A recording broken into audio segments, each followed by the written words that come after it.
We hear people say, quote, live your best life all the time, but I don't know about you in the middle of a pandemic, maybe the end of a pandemic, who really knows at this point? It still feels like living our best life is so out of reach when life is completely upside down, especially if you're a mom, especially if you're a working mom or you have a lot on your plate as a mom. It can just feel so overwhelming. So I sat down and thought of a few different things that I've been doing, that I've been using. Some are products, some are just things that we've been doing to help me live my best life in the midst of a lot of chaos. And I'm going to be sharing them with you today. Glue. It's messy, it's sticky, it gets everywhere, but it's also really useful. Just like the glue that we need to put together the pieces of our life as busy working moms. We have after school activities, we have homework, we have cleaning, we have laundry, and we want to spend time with our kids as well in the process and maybe even have some time for ourselves. This podcast is for the busy moms out there who are balancing work, life, and everything in between. And we all know that in between encompasses a lot of things. If you're a mom who wants to do the best in all areas of life, but still have time for yourself, this podcast is for you. I love to interview other moms and find out what works for them, get ideas from them, get inspired by them, and learn, we're all in this together. But I also like to share my own tips, tricks, struggles, triumphs, and share it all with you. So grab a load of laundry, lock yourself in the bathroom, go for a walk, do whatever you got to do. But I am just so glad you're here. Hey, Glue Sticks. I'm Sarah, back for another podcast episode. If you are on a podcast app, hi. If you are on YouTube, hi. So today I'm talking all about things that I'm doing to survive, and not just survive, but thrive and live my best life during a lot of chaos in my life. Just things that I've been doing recently to help my mindset, to make my life a little bit easier, that I think could also help you. Now, most of these things are not revolutionary, but I know for me, sometimes when I'm just doing the same thing day in and day out, I kind of forget to reanalyze things and think of how I could do things a little bit better, make my life a little bit easier. So hopefully these things will either give you ideas that you can take or will cause you to think of your own ideas that will make your life a little bit easier and help you live your best life amidst tons of chaos, uncertainty, overwhelm, stress, all of the above that I'm sure we've all been plagued with to some degree in the past year, including even right now. So the very first thing that has helped me tremendously, and you would think after over 6 years of being a mom, I would have learned this lesson a lot earlier, but it's something I have to keep relearning, and that is to laugh at my kids instead of crying. So what I mean by this, I have strong-willed girls who I love, who have giant personalities, so funny, so full of life, but like I said, strong-willed, sometimes do things a little crazy, sometimes get into things, normal, especially like the 2 to 3 age can be really, really hard. And I went through a period of just getting so angry and getting so frustrated and upset and wondering, what am I even doing? Why am I doing this? Why is this so hard? Googling, why is motherhood so hard? Things like that. And really, it comes down to our mindset.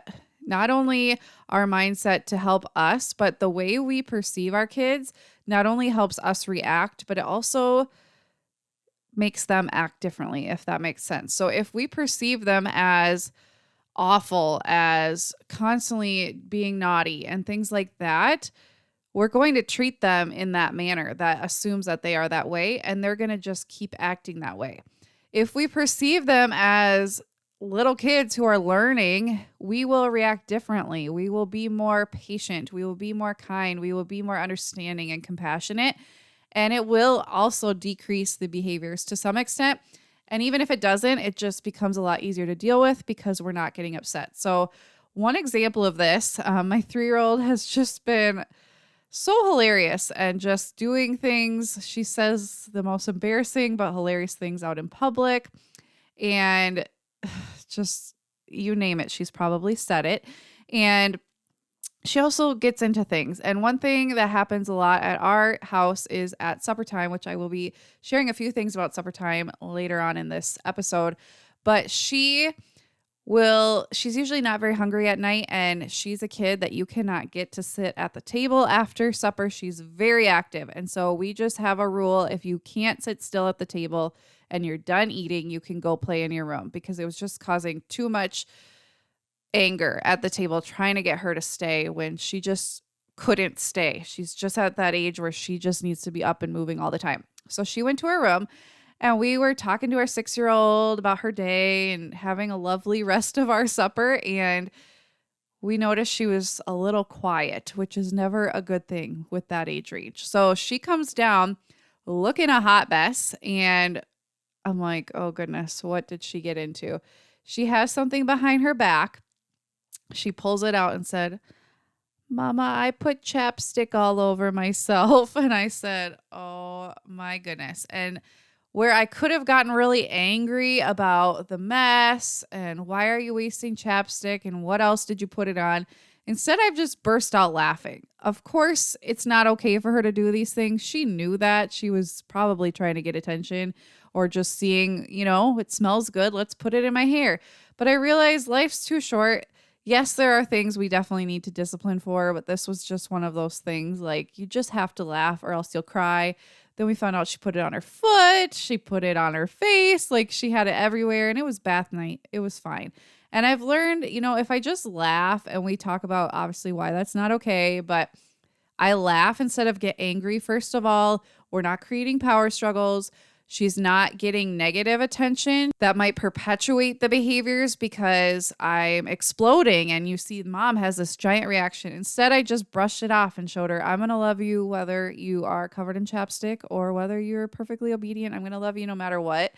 And not everything is going to rock me. So I've just learned to laugh more. I'm not perfect at it. I still get upset. But sometimes you just got to laugh, and we're going to look back on these things and think they are hilarious, because they are. And it's okay for our kids to see that side of us. We don't always have to be like a drill sergeant.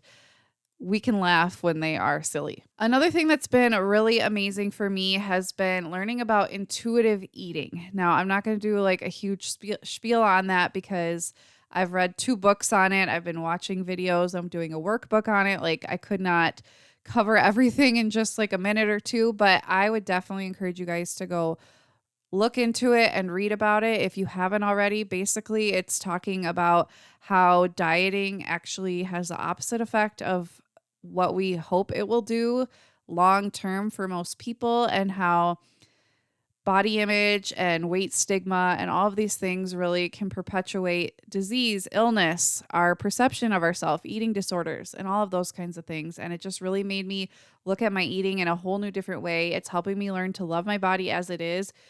Do I still want to get stronger and improve myself? Yes, but I'm no longer like angry at my body and feeling down about it all the time. And now I actually want to exercise, because I'm not looking at it as a way to shrink myself. I'm looking at it as a way to relieve stress and something just good for my body and healthy for my body. So I have loved learning about that. It's been just totally revolutionary and eye-opening for me. And also, I'm doing the intuitive eating workbook to really try to heal my relationship with food and eating and my whole body image, my mentality about weight loss and things like that. So it's been just an amazing thing that I am so glad I stumbled upon. I've heard about it for over a year and just thought, what is that? I don't really need to look into that. But then somehow, I don't even know the videos I found, but I was watching them and it just started to make so much sense. And I'm just very thankful that I stumbled upon it. Another thing helping me live my best life is just doing things that make me feel good about myself, that make me feel like I look put together. And one of those areas is my nails. And I have had such a hard time having nice nails over the years. I get really dry skin in the winter times here in Minnesota, which plagues most people. And I'm just super hard on my hands. So I've tried press-on nails that have lasted here and there, but they have fallen off because I'm so rough with my hands no matter how hard I try not to be. I was getting regular manicures and fake nails through that, acrylic nails, and that was great, but it also takes up time and money, and I just wanted something I could do at home that's a little bit more inexpensive and doesn't require my kids to be watched, something I can just do at home after they go to bed. And so a friend of mine, I was visiting her about a month or two ago, and she let me try out her dip nails. If you're not familiar with that, basically it's just like this powder and these different clear nail polish types, I guess you could say, that you use in layers. You put the base on and then you dip your fingernail into it and it has the color, and then you can do a couple layers of that, and then you do an activator, and then you do a gel top coat. And it is so amazing because it is super hard and my nails rarely ever chip. They can last over a week, which for me is huge. Like if I just had regular polish on, it lasts maybe a day, maybe two, no matter what type I try. I've never gotten really good at that. Even gel polish, I have never had great success with. So I've been loving the dip sets. You can get them pretty inexpensively on Amazon. I will link to some in the show notes, but I've been loving it. You can even use them on pressed nails if you want to do that. But I tried it again and I just cannot get them to last more than a few days because one at least pops off because I'm super rough on my hands. So highly recommend dip nail polish if you have trouble keeping nail polish on for more than a couple days without it looking really awful. Okay, the next thing helping me live my best life is kind of random and funny, but it's the little things in life that really make a big difference. So we go to the library every few weeks. We get 25 to 35 picture books and a couple chapter books to read at breakfast, and the chapter books to read, before nap, before bed, and just throughout the day. And we love it, but they are very, very heavy. And so I was using like an IKEA bag. I've used reusable grocery bags, and it's really hard on my shoulders, and the bags are like ripping at the seams because of all the books, and it's really hard to cart that plus a 3-year-old, a 6-year-old, and a baby if we end up going in. And so I invested not very much money into a rolling like grocery cart bag. It's on like a little dolly. It folds up flat so I can keep it in the van in the back, and it's just tucked away when we're not using it, but you can fold it out, put this really heavy duty bag on it, and the dolly can hold up to like 100 pounds, I think. So definitely can hold all the books. And I use that and I can just roll it in, have the baby in one hand, 3-year-old, next to me helping roll the cart. So she's participating. And then we can walk into the library, fill it up with books, check them out, put them back in, and then just wheel it to the van and back into the house. And it really helps my shoulders and my back, and so much easier. And we can also use it for many other things. So it's very multi-purpose, but it's something that's saving my sanity and helping me live my best life on library days. Something else I've been doing that is not new or unheard of, but is something worth mentioning, is having social media free weekends where I try not to go on Instagram or Facebook. I have a really hard time because I don't want to be on social media a lot, but I also do this for my job. I'm on Instagram, I'm on YouTube, I'm on Facebook. I run a Facebook group. And so it's really hard to not be on those all the time. But I want to be present with my kids and I want breaks. So I've just found for me, it works really well on Friday nights or Saturday mornings. I will just delete Instagram and Facebook off of my phone. And I may take pictures and things that I want to post, but I try to wait till Monday or Sunday night to post them. I will use my computer if I do need to go on one of those for something. I'll try to do it on my computer so I'm not having to re-upload the app and be tempted to start scrolling on the weekends. But this has just helped me really focus on my family, refresh, give my brain, a break from the constant boom, boom, boom of post and video and everything that you see online. It can just be really overwhelming and sometimes toxic to our minds. And so just having a break from that on the weekends has been really, really nice. I would definitely encourage you to take a break, even for a night, even for a day, whenever it works for you, but just take a break. There's no need for anybody to be on it constantly. I said I would mention suppers again, and I will also after this one, but one thing that has helped us is family style meals. We have avoided doing family style meals for many years because it just sounded very chaotic and overwhelming to have all the food at the table put it in bowls and bring it to the table and then have the kids scoop and whatnot. It's usually just easier to plate everything and then bring it to the table. But what we've found, first of all, we're trying to help our kids be less picky without like talking about it. We're just trying to do things to encourage them to try new things without being like, try this. So family style meals are great because the kids are in control of how much they take.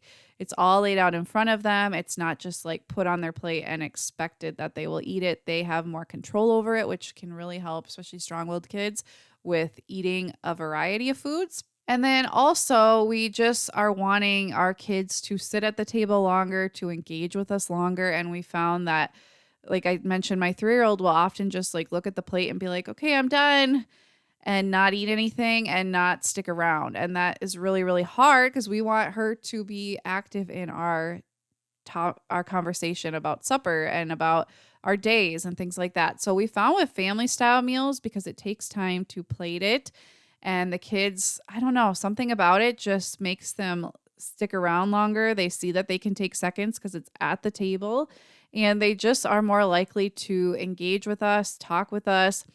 My 6-year-old licked a orange chicken wing, which is like huge in our family, and took everything in us not to freak out right then and there because we didn't want to draw any attention to it. But it has been helping with picky eating, and it's also been helping our kids to stay at the table longer and just have more of that traditional family experience at the table. So I would encourage you to try it if you haven't been. I know a lot of people already do this. I grew up doing this, but I just found it to be really overwhelming with little kids.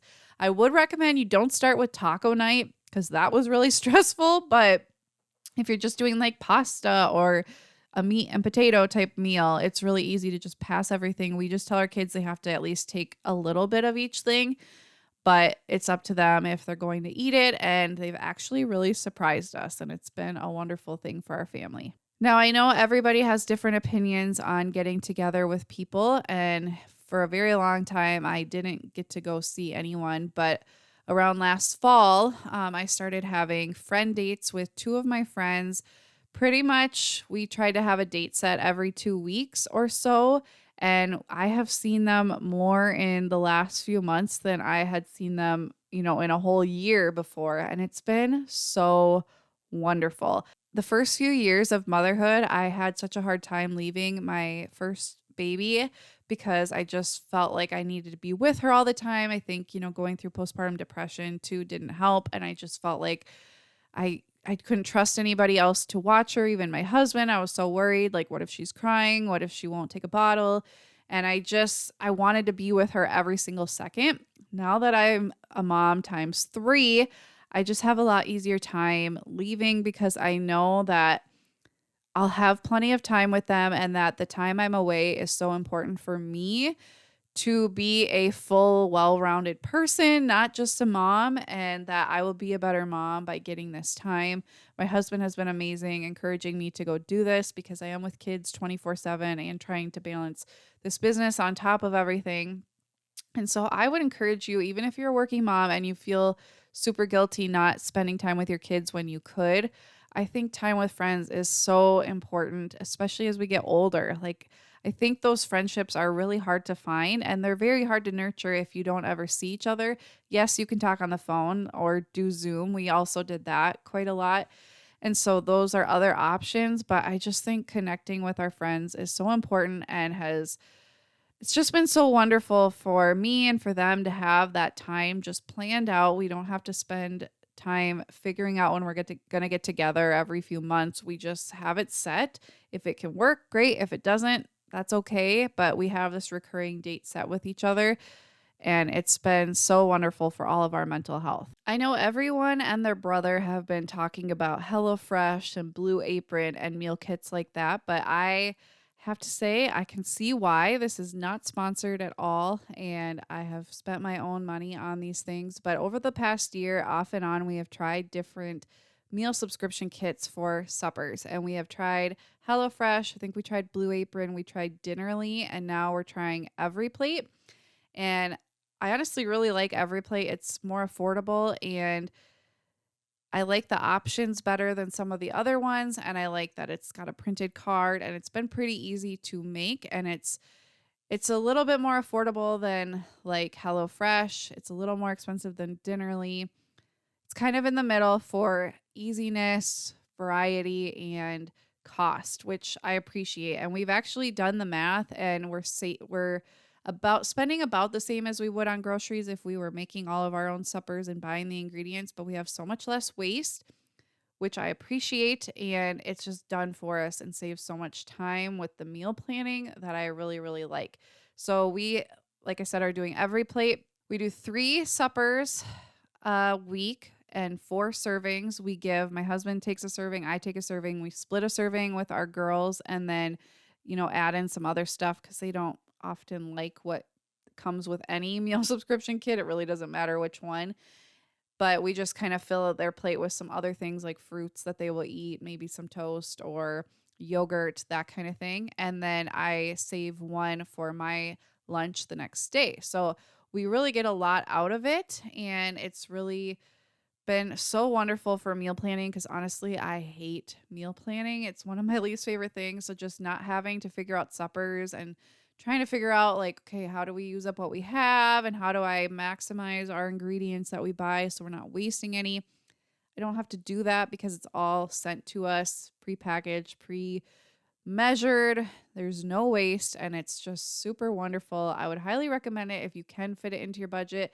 Maybe not even every week, but just on super busy weeks, or if you're going on vacation. We are going on vacation soon, and we're staying in an Airbnb, so we will have a kitchen.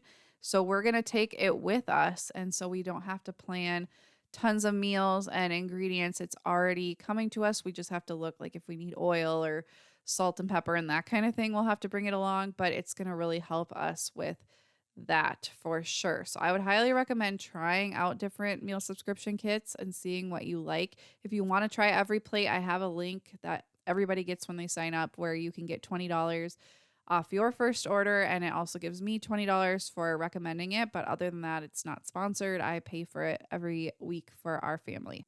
Going off of what I was saying about intuitive eating, something that has really helped me live my best life is learning to love my body as it is, which honestly has been really hard. This last pregnancy during a pandemic was super hard on me. It was so just draining, and I could barely eat for months. And then when I finally could, like, I ate because I had not eaten for so long, and when I could eat, the first few months, it was like Pop-Tarts and pepperoni. Like I could not keep anything down. So that was super stressful and hard. And I think just being in a pandemic, my stress levels were a lot higher. And I think I gained more weight, and I just had a lot harder time losing the weight after I had the baby. Like I've lost no weight at all after I had her, which is just weird to me.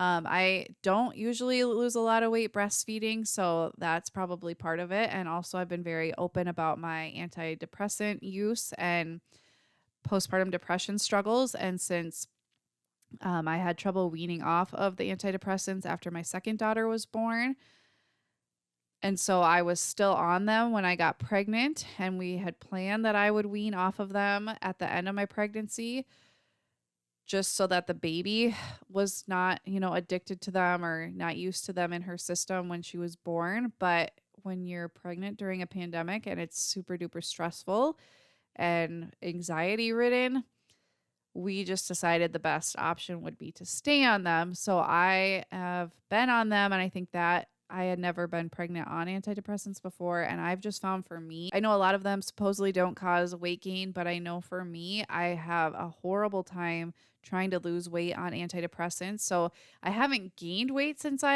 had my baby, but I have not been able to lose like even more than 5 pounds, which has been really frustrating.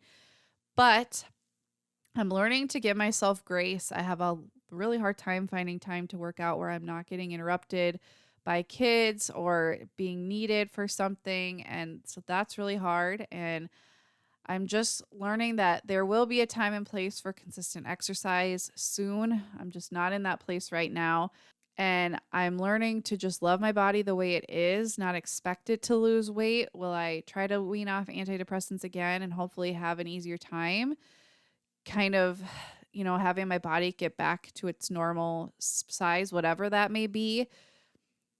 Yes, I do hope to do that, but that time is not right now. I'm trying to just really take it day by day and do it at the right time. And I'm probably going to be breastfeeding for another year, maybe a little less than that, but I hope to at least till my baby's 18 months. And so it's okay. And so something I have done is dress my body the way it is, not care about what size I wear, not care about, the fact that I want high-waisted jeans because then I can put it over my belly that has a lot of extra skin.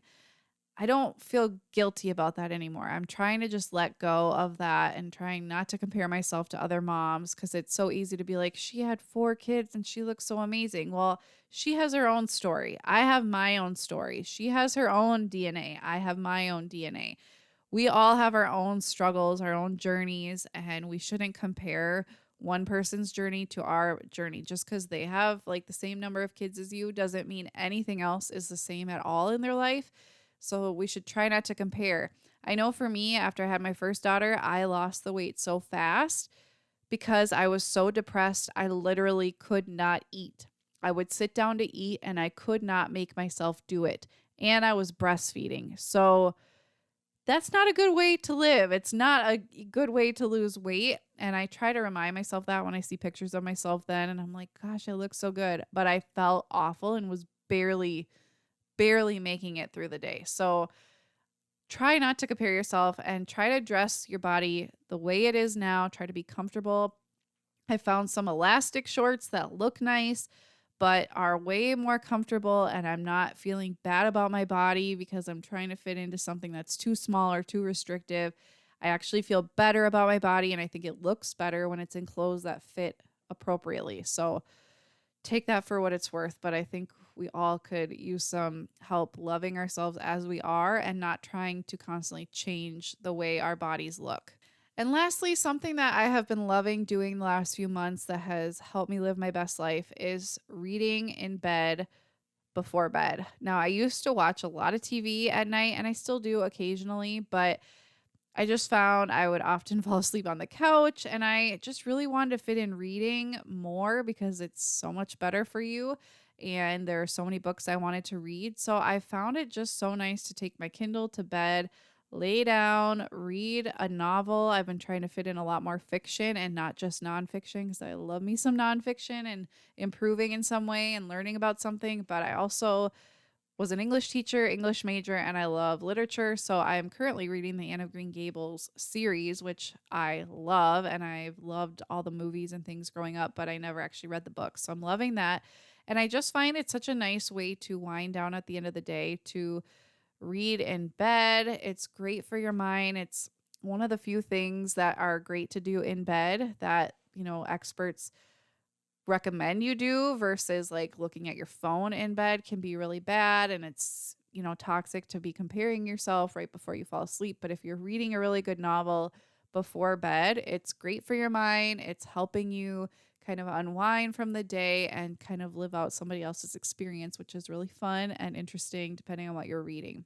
So those are 10 things that I have been doing to help myself live my best life amidst a lot of chaos, and just have some anchor points and different things that we're doing to help thrive and succeed and sustain happiness and wholeness in our lives, even when the world is crazy and a lot's going on politically, socially, medically in the world, and even on a home level. Like having 3 little kids can be really chaotic. And so this is just some things that I've been doing personally to help relieve some of the stress and just have some things to look forward to, or things that really help with my mindset. I would love to know some things you have been doing to help amidst the chaos in your life. If you head over to my YouTube community tab, I will have a link in the description if you're watching on YouTube, or in the show notes if you're listening on the podcast app, and you can go click on that and find the thumbnail for this episode and comment over there and keep the conversation going. I would love to know some things that you do that help live your best life amidst much chaos. So thank you guys so much for listening. I hope you enjoyed this episode. If you did, please leave me a review over on your podcast app on iTunes. You can scroll down and leave a rating and review. I would really appreciate it. It helps other people find this content and bless their lives as well as hopefully you've been blessed. So go get something done. Go love on your kids. Go live your dreams. I'll talk to you soon.